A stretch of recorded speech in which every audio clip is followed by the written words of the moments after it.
Kata Allah, hatta ya'tiyakal yaqin, sampai datang sesuatu yang pasti.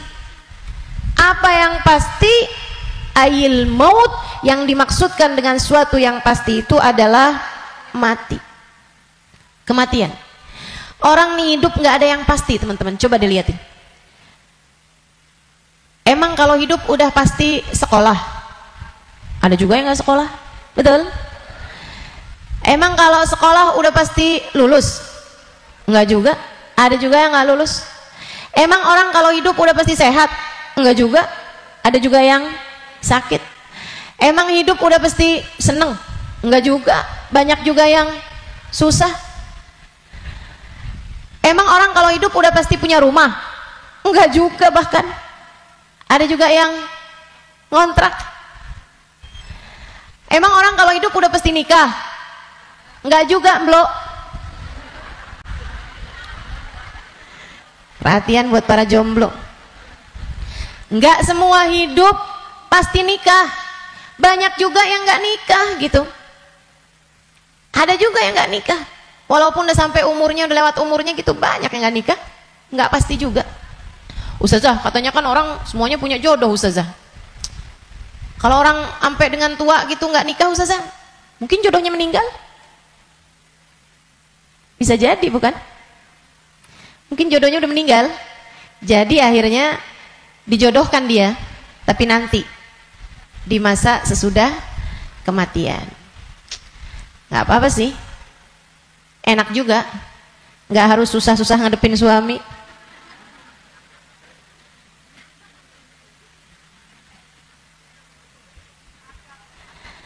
Tapi yang nikah juga enak juga sih, ya kan? Betul? Yang nikah ada enaknya, ada nggak enaknya. Yang nggak nikah ada enaknya, ada nggak enaknya. Yang nggak enak itu yang maksiat. Yang nggak enak itu yang nggak jadi hamba Allah yang taat. Itu nggak enak hidupnya, nggak bakalan enak hidupnya. Karenanya siapapun kamu di atas muka bumi ini harus belajar berusaha buat jadi hamba Allah Subhanahu wa ta'ala yang taat. Mudah-mudahan Allah mudahkan. Amin ya rabbal alamin. Jadi orang hidup nggak ada yang pasti, teman-teman. Nggak ada yang pasti buat orang yang hidup. Ada yang mulai dari kecil sakit terus, ada nggak ada yang pasti hidup itu. Yang pasti ketika seseorang hidup hanya satu, namanya mati. Kalau kamu diberi kehidupan, maka satu waktu nanti kehidupan tersebut akan diambil kembali oleh Allah Subhanahu wa ta'ala. Sebab memang hidup di dunia, begitu kamu diberi kehidupannya, udah pasti kamu akan berjumpa dengan kematian. Nggak ada yang pasti dalam hidup selain mati. Nah, kalau emang yang pasti itu mati, ngapain sisa hidup nggak dipakai buat berbekal menuju sesuatu yang pasti? Ngapain bekalannya untuk sesuatu yang nggak pasti? Misalnya nih, kamu umur-umur tamat SMA, umur-umur 15. Kalau kamu berpikir bahwa saya umur segini berarti udah deket lagi mau nikah, bekalan menuju nikah. Misalnya, apa yang kamu kerjakan? Hidung kurang mancung, mancungin alis kurang nyelirit, kurang bulan sabit, kamu sabitin alis kamu. Bibir kurang. Sekarang ini musim orang suka bibir lebar-lebar. Ya udah dah, saya tambahin biar agak turun bibirnya, biar doer bibirnya. Kalau kamu berpikir bahwa kamu akan menuju kepada kematian, kalau kamu berpikir kamu akan menuju kepada pernikahan, kamu kemudian berbekal menuju ke arah sana. Tapi kan sebenarnya nikahnya emang udah pasti? Belum pasti nikahnya, betul? Orang hidup nggak pasti nikah, teman-teman. Berarti kalau kayak gitu gimana nih caranya nih? Gimana cara kita menjadikan hidup kita bermakna? Takutnya udah siap-siap, tahu-tahu nggak dapet, iya kan? Kan sia-sia. Kalau gitu yang pasti aja, kamu hidup biar bermakna, pastikan hidupmu adalah saatmu berbekal menuju kepada kematian. Ala inna fil jasadi mudghah, idza salahat salahal jasad kullah, wa idza fasadat fasadal jasad kullah. Ketahuilah di dalam tubuh manusia terdapat segumpal darah, disebut hati. Jika bagus, bagus semuanya, jika rusak, rusak semuanya. Ketahuilah segumpal darah tersebut adalah hati. Disitulah roh ditiupkan, disitulah roh sejatinya berada, meskipun mengalir sampai ke seluruh tubuh kita. Roh itu dihembuskan saat janin badanmu itu berusia 4 bulan dalam rahim ibu kamu, ditiupkan lewat ubun-ubun. Makanya Bu, ketika Allah menciptakan batok kepala kita, itu semuanya udah full kecuali ada satu lubang kecil di ubun-ubun. Makanya kalau anak bayi ubun-ubunnya masih lembut, tulangnya belum keras, karena asalnya memang bolong. Kenapa Allah bolongin? Buat niupnya ruh, ditiupkannya ruh saat usia 4 bulan tuh dari situ. Ruhnya dimasukin, ditiupkan oleh malaikatnya Allah Subhanahu wa taala. Pusatnya ditaruh di jantung atau di hati, dia pusatnya tuh ditaruh di hati, menyebar ruh tersebut sampai ke ujung-ujung jari. Itu ruh. Kalau datang kematian, dicabut lagi dari ubun-ubun. Malaikat pencabut nyawa sama halnya dengan malaikat peniup ruh, itu memulai pekerjaannya dari ubun-ubun. Ini nyabut nyawanya juga dari sini. Dicabut dari atas kan, yang duluan hilang yang kaki. Makanya orang kalau mati tuh kakinya duluan yang dingin, yang lain masih hangat tapi kaki udah dingin, itu berarti sudah memulai proses pencabutan nyawa. Sama kayak ada prosesnya bayi ketika keluar, makanya ada istilah pembukaan 1, bukaan 2, bukaan 3 tuh. Sama halnya juga dengan peniupan ruh. Ruh juga begitu.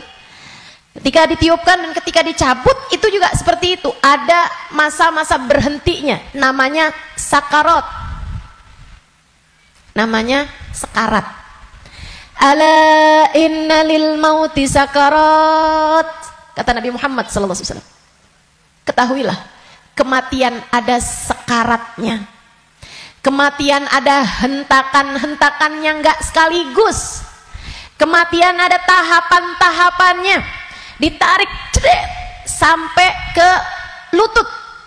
Jadi yang dingin duluan, yang gak ada ruhnya duluan kakinya. Tarik lagi sampai ke pusar. Pusar kita nih. Tarik lagi sampai ke ulu hati. Banyak orang yang kalau orang tersebut dimurka Allah SWT, malaikat maut mencabut nyawanya dengan main-main. Dimain-mainin rohnya, padahal sakitnya setengah mati. Kata Sayyidina Ali bin Abi Thalib, la darba bisayf 30 darbah ahab ilayya min sakrah min sakaratil maut. Badan saya dicacah-cacah pedang 30 kali cacahan pedang lebih saya sukai daripada 1 sakaratul maut. Sakit setengah mati. Buat orang yang suka main-main dalam hidupnya, ada banyak di antara mereka yang ketika ajal datang menjemputnya, malaikat maut memain-mainkan saat pencabutan nyawa. Sakitnya luar biasa.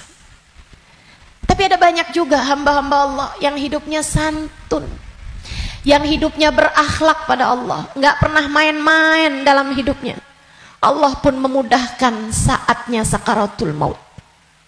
Doa orang-orang tua kita, Allahumma hawwin alaina fi sakaratil maut wan najata minan nar. Ya Allah, ringankan saatnya sakaratul maut. Dia nggak bilang, ya Allah jangan ada sakaratnya dong buat kematian saya, nggak bisa gitu.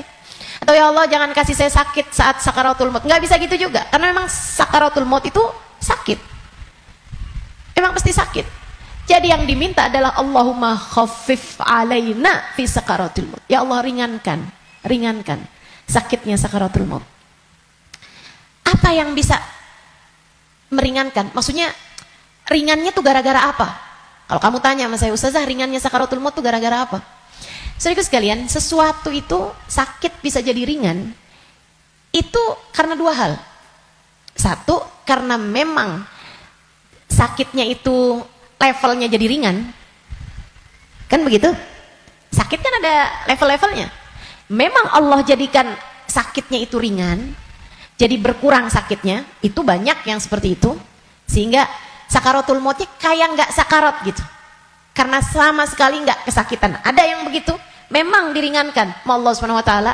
Level sakitnya memang diturunkan oleh Allah Subhanahu Wa Taala, semacam itu. Atau yang kedua, Allah alihkan fokusnya sehingga dia jadi kayak nggak berasa sakaratul maut, karena Allah memalingkan fokusnya bukan kepada sakitnya, tapi kepada sesuatu yang lain. Apa?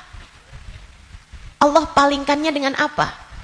Yang paling indahnya, yang paling enaknya adalah dengan dihadirkannya baginda Nabi besar Muhammad sallallahu alaihi wasallam di saat sakaratul maut tersebut. Sakit, tapi nggak jadi terasa sakitnya sebab ia bisa lihat Nabi Muhammad. Sebab dihadirkan Nabi Muhammad untuknya. Sakit, tapi ya nggak terasa. Gimana coba? Gimana sakitnya mau terasa kalau kamu bisa ketemu Nabi Muhammad? Nabi Muhammad misalnya berkata kepadamu, selamat datang wahai umatku. Ya udah nggak ada lagi rasa sakitnya, teman-teman. Udah jadi indah semuanya. Banyak yang begitu juga. Kekasih berjumpa dengan kekasihnya di saat sakaratul maut. Banyak. Kita Ustazah gak tahu deh. Minta aja, doa aja, walaupun gak pantas, biar gak nyesel. Betul gak? Betul gak? Mau doa tapi rasanya kayak gak pantas gitu Ustazah. Orang kayak saya kematiannya dijemput sama Nabi Muhammad, emang gak pantas. Yang kayak kamu ngomongin orang,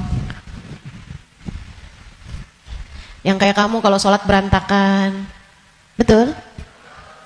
Ngarepin kematiannya dijemput sama Nabi Muhammad, siapa kamu? Betul gak? Sama.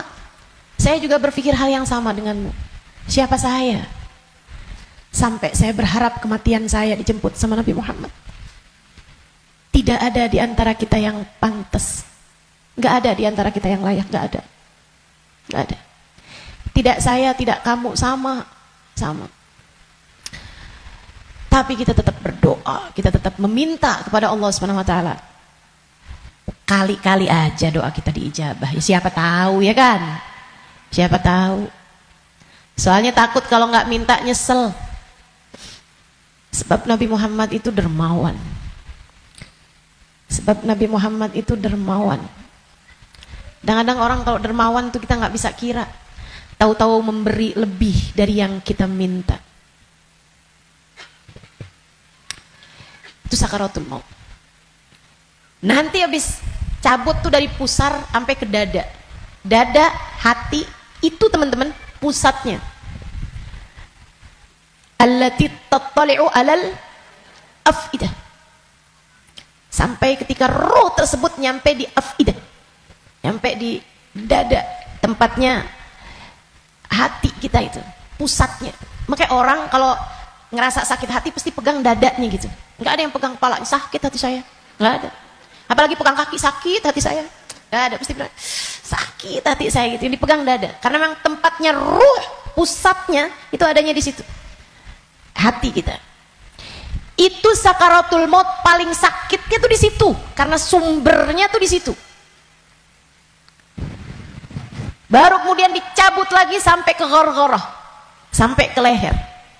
Kau udah nyampe di ghargharah, hakikat kamu akan ditampakkan. Saat itulah kamu dibukakan langit, bisa lihat tempat balik kamu tuh surga atau neraka. Dan itu bisa terjadi tahun depan, dan itu bisa terjadi bulan depan, untukmu atau untukku. Itu bisa jadi di waktu yang masih sisa panjang, bisa jadi juga sudah tinggal sedikit lagi waktumu untuk merasakan apa yang disebut dengan sakaratul maut ini. Semuanya pasti ngalamin, semuanya nggak ada yang bisa lari. Saat ghargharah, saat nyawa udah sampai di tenggorokan, dibukakan pintu demi pintu, kata Nabi Muhammad. Ketika Nabi bercerita kepada Sayyidah Aisyah, ya Aisyah, man ahabba liqa Allah, ahabballahu liqa'ah, wa man kariha liqa Allah, karihallahu liqa'ah. Wahai Aisyah, siapa yang senang saat perjumpaannya dengan Allah, Allah pun senang berjumpa dengan dia. Siapa yang benci berjumpa dengan Allah, Allah pun benci berjumpa dengan dia. Ya Rasulullah, walakinnana nakrahul maut. Bukannya semuanya takut memati, Rasul? Takut kan gak seneng? Bukankah kita semuanya takut mati, Rasul? Kalau takut mati kan artinya kita gak seneng. Kalau kita gak seneng, Allah gak seneng juga dong ketemu kita. Gak gitu Aisyah. Tapi nanti saat ghargharah, saat nyawa sudah di tenggorokan, Allah akan bukakan langit-langit, dan Allah akan perlihatkan tempat kembali bagi ruh seseorang. Ruhnya itu baliknya kemana? Siapa yang ketika dibukakan langit-langit tahu tempat kembalinya adalah neraka, dia pun takut ketemu sama Allah, dia benci berjumpa dengan Allah, Allah pun benci berjumpa dengannya, walaupun dia bunuh diri sekalipun.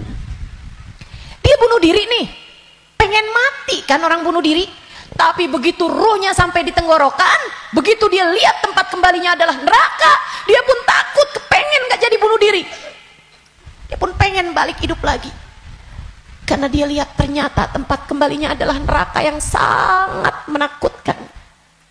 Dia benci berjumpa dengan Allah, Allah pun benci berjumpa dengannya. Sebaliknya, orang mukmin, orang yang tawadhu, orang yang hidupnya buat nyari Allah, walaupun sebenarnya takut, walaupun sebenarnya ngeri, tapi saat langit dibuka, dia diperlihatkan bahwa tempat kembalinya adalah surga. Dia pun rindu, dia pun ingin, dia pun cinta untuk berjumpa dengan Allah. Dia pun bahagia, dia sukacita berjumpa dengan Allah, Allah pun sukacita berjumpa dengannya. Allah pun suka untuk berjumpa dengannya. Nih, saat ghargharah ini Allah cerita dalam Al-Quran di surat Al-Mu'minun, hatta idza jaa ahadahumul maut qala rabbi irji'un la'alli a'malu salihan fima taraktu kalla innaha kalimatun huwa qailuha wa min waraihim barzakhun ila yaumi yub'atsun. Sadaqallahul adzim. Kata Allah, sampai ketika kematian datang kepada kalian, ketika ruh sampai di tenggorokan, dia akan berkata, Rabbirji'un, balikin saya lagi ya Allah, balikin saya lagi ya Allah. Setahun, biarkan saya tinggal lagi di dunia setahun ya Allah. Nggak boleh sebulan ya Allah, nggak boleh seminggu ya Allah, minggu depan deh ya Allah, matinya minggu depan aja. Gak boleh minggu depan, sehari ya Allah, besok mati gak apa-apa, jangan sekarang. Gak boleh sejam ya Allah, sejam lagi matinya ya Allah, balikin lagi ya Allah. Rabbirji'un la'alli a'malu salihan fima taraktu. Saya akan segera bagi-bagi harta saya buat sedekah. Saya akan segera sholawatan kepada Nabi Muhammad. Saya bakal segera baca Al-Quran. Saya bakal segera sholat. Saya mau minta maaf sama orang-orang. Saya mau minta maaf sama orang-orang. Sisakan untuk waktu walaupun 1 jam. La'alli a'malu salihan fima taraktu. Aku akan mengerjakan kebaikan yang selama ini saya tinggalkan. Apa jawab Allah? Kalla innaha kalimatun huwa qailuha. Enggak ada. Sekarang kalimatmu itu hanya jadi omong kosong belaka. Enggak ada ceritanya kamu dikabulkan. Waktunya sudah habis. Game over. End. Udah habis. Kamu nggak punya nyawa cadangan. Kamu nggak punya hidup simpanan. Kamu tidak sedang dalam masa percobaan. Begitu kamu masuk usia balik, semua sudah mulai tercatat untukmu. Tak ada lagi waktu untuk kembali. Innaha kalimatun huwa qailuha. Itu hanya sekedar kalimat disampaikan begitu aja. Kamu minta balik, enggak ada ceritanya. Wa min waraihim barzakhun ila yaumi yub'atsun. Sekarang waktunya kamu hidup di alam barzakh sampai hari kiamat datang. Dah tuh. Enggak bisa balik lagi. Makanya serem sama kematian, teman-teman, karena dekat. Aqrab ghaib yuntadhar, kata Nabi Muhammad. Perkara gaib yang paling dekat sama kita kematian. Si ini meninggal, si itu meninggal, si itu meninggal, si itu meninggal. Bapak ibunya sahibatul bait meninggal. Semua meninggal. Maka sebagaimana kamu melihat satu hari ada jenazah diangkut, satu waktu jenazah kamu yang diangkut. Sebagaimana kamu lihat ada nama seseorang, kamu dengar nama seseorang diumumkan di masjid, satu waktu namamu yang akan diumumkan di masjid.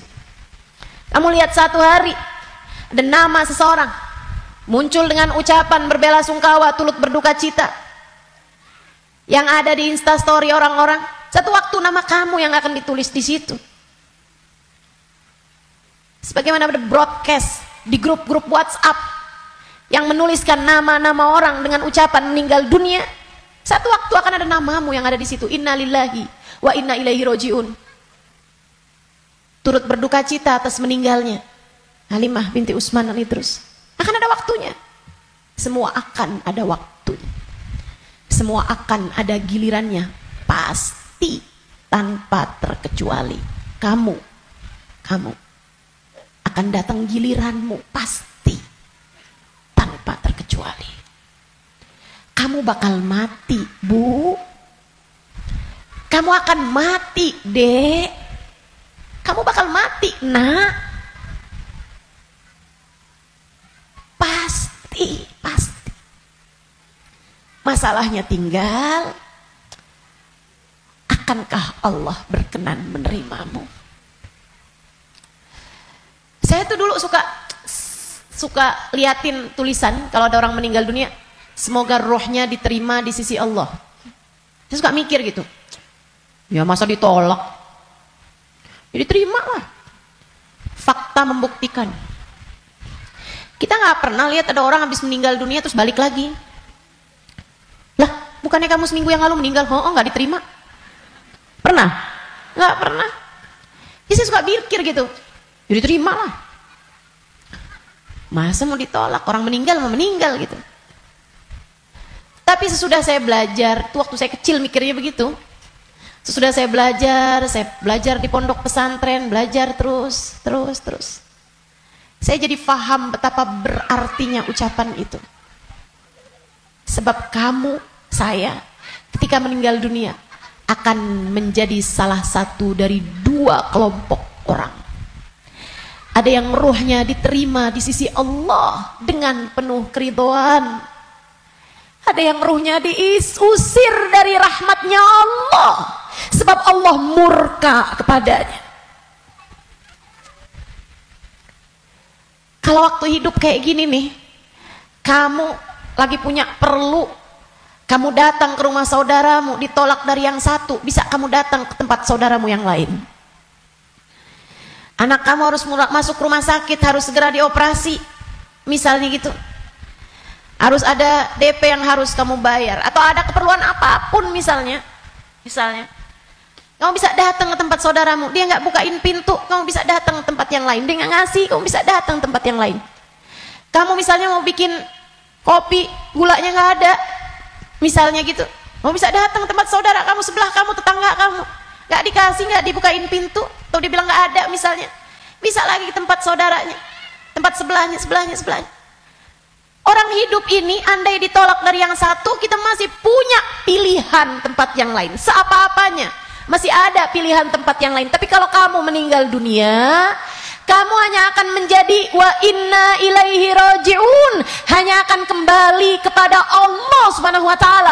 Kalau pintu rahmatnya Allah tertutup darimu, kalau kamu diusir dari kasih sayang Allah Subhanahu wa taala, Allah tidak berkenan menerimamu, kemana kiranya kamu akan pergi? Terusir dari pintu rahmatnya Allah, kamu mau kemana? Bu, Kak, Dek, Nak, saya sampaikan ini dengan sungguh-sungguh. Jangan pernah mau main-main dalam hidupmu. Jangan main-main sama hidup. Sebab selama kamu hidup, kematian masih akan membayangi. Dan begitu datang kematian sementara Allah belum ridho kepadamu, sangat mungkin rohmu tidak diterima Allah, hingga Allah pun mengusirmu dari pintu rahmatnya dan kamu dikembalikan kepada lembah kemurkaannya. Dimurka Allah SWT. Dimurka Allah SWT. Nggak enak. Kita tuh dibenci sama suami kita aja rasanya nggak enak. Kita dibenci sama saudara kita aja setengah mati, nggak enak rasanya. Bukan begitu? Bayangkan kalau kamu datang ke rumah Allah, kamu datang kepada Allah, sementara Allah mengusirmu dan tidak ridho kepadamu serta benci kepadamu, dan kamu nggak bisa balik lagi ke atas muka bumi ini. Kayak apa rasanya? Dalam keabadian kamu dimurka, dalam keabadian kamu dibenci, dalam keabadian kamu tersiksa.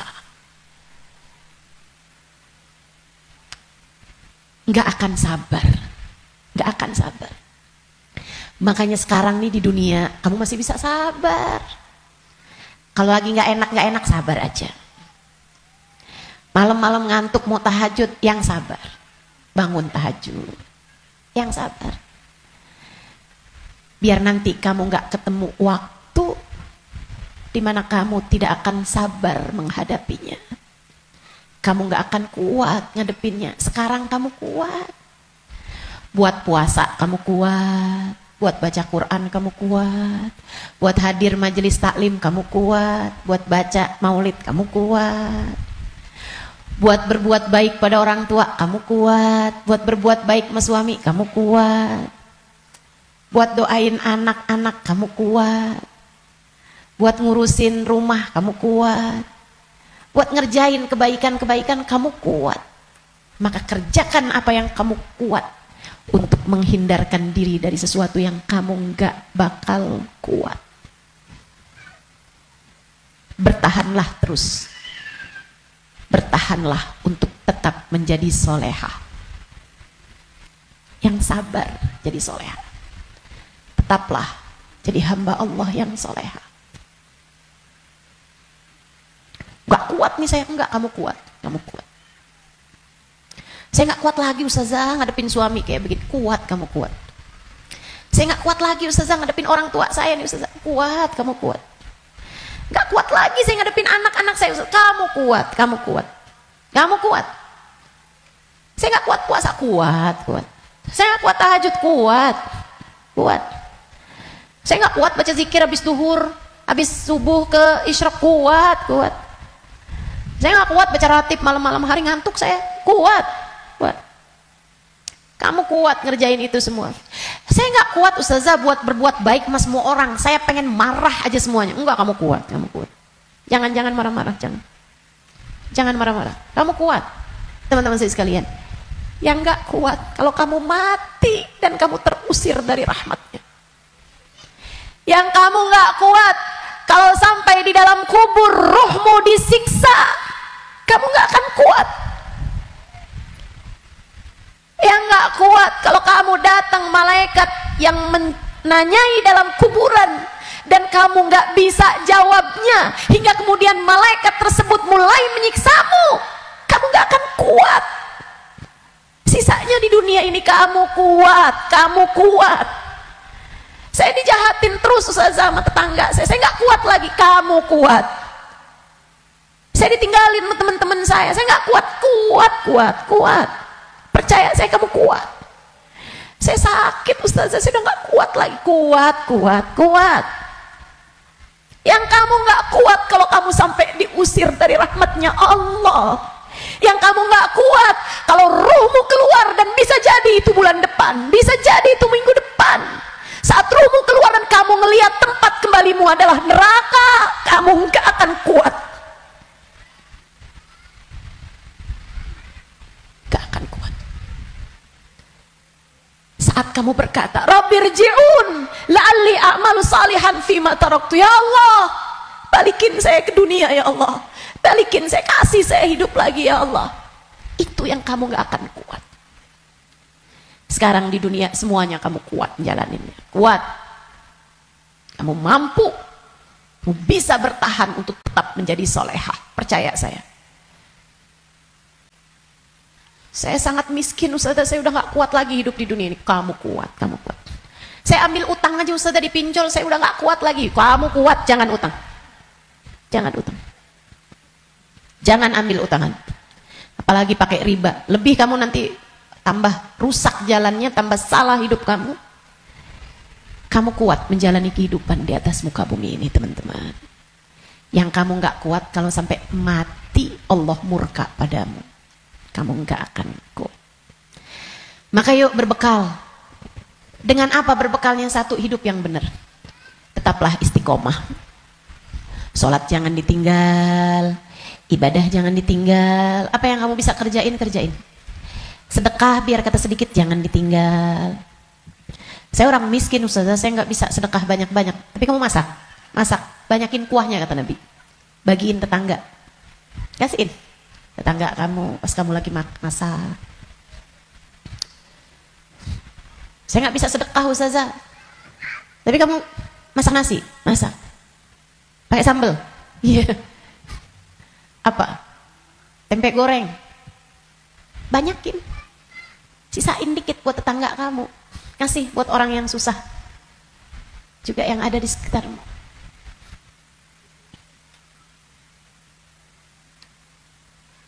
Itu pesan Nabi kita Muhammad SAW.